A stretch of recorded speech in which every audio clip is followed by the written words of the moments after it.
आज है हमारे पास टीवीएस की दो रेड ऑन और दोनों रेड ऑन की खासियत ये है कि एक है टॉप मॉडल और एक है बेस मॉडल।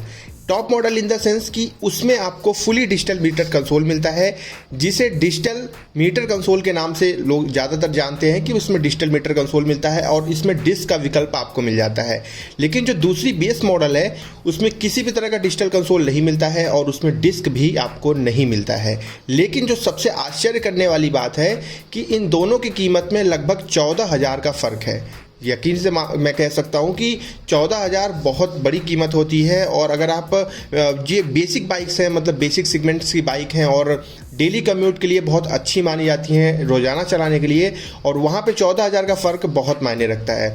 यहाँ पे सबसे पहले एक फ़र्क आप समझिए कि अगर आप बेस मॉडल लेते हैं तो ये वाला मीटर कंसोल आपको मिलेगा जिसमें कोई भी एक्स्ट्रा फीचर नहीं है, लेकिन वो सारी चीज़ें हैं जो आपके काम की हैं, मुझे ऐसा लगता है। यहाँ पे स्विचेस भी आपको सेम टू सेम मिलेंगे जैसे कि टॉप मॉडल में मिलेंगे। लेकिन टॉप मॉडल जो आप इस समय देख रहे हैं ये वाली, इसमें जो खासियत है वो मैं आपको बता दे रहा हूँ। इसका मीटर कंसोल पहली बात आपको कलरफुल मिलता है, फुली डिजिटल है।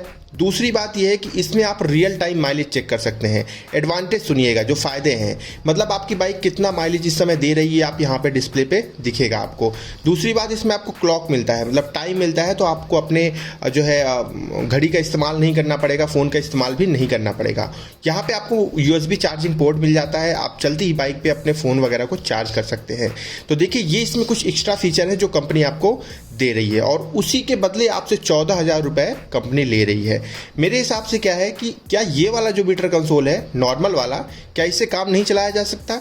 बिल्कुल चलाया जा सकता है। मैं आपको बता दूं, सबसे ज़्यादा जो बाइक बिकती है स्प्लेंडर प्लस, जो कि इसकी बेस्ट कंपटीटर है, तो स्प्लेंडर प्लस में भी जो उसका बेस मॉडल आते हैं, मतलब जो विदाउट एक्सटेक जो आती है, वो सबसे ज़्यादा बिकती है। क्यों? उसमें तो डिजिटल मीटर कंसोल होता ही नहीं है। अगर आप उसका एक्सटेक मॉडल लेंगे तभी डिजिटल मीटर कंसोल मिलेगा। तो देखिए 14,000 का मतलब ये है ना कि इसमें इंजन वगैरह सब कुछ आपको सेम मिलता है।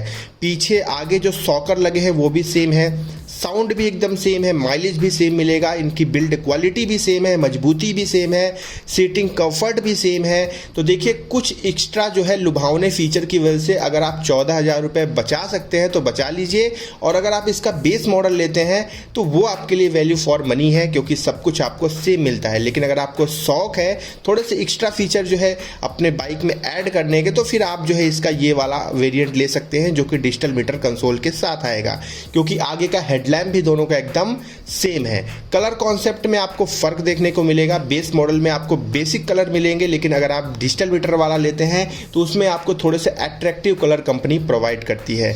दोनों दिखने में एकदम सेम टू सेम है। तो अब आप कमेंट करके बताइएगा कि टीवीएस रेड ऑन का कौन सा वेरिएंट आप लेने की सोच रहे हैं और आपको कौन सा वेरिएंट वैल्यू फॉर मनी लगता है। मेरे हिसाब से आप इसका बेस मॉडल ले सकते हैं, वो आपके लिए परफेक्ट है, डेली चलने के लिए बहुत बेहतर है।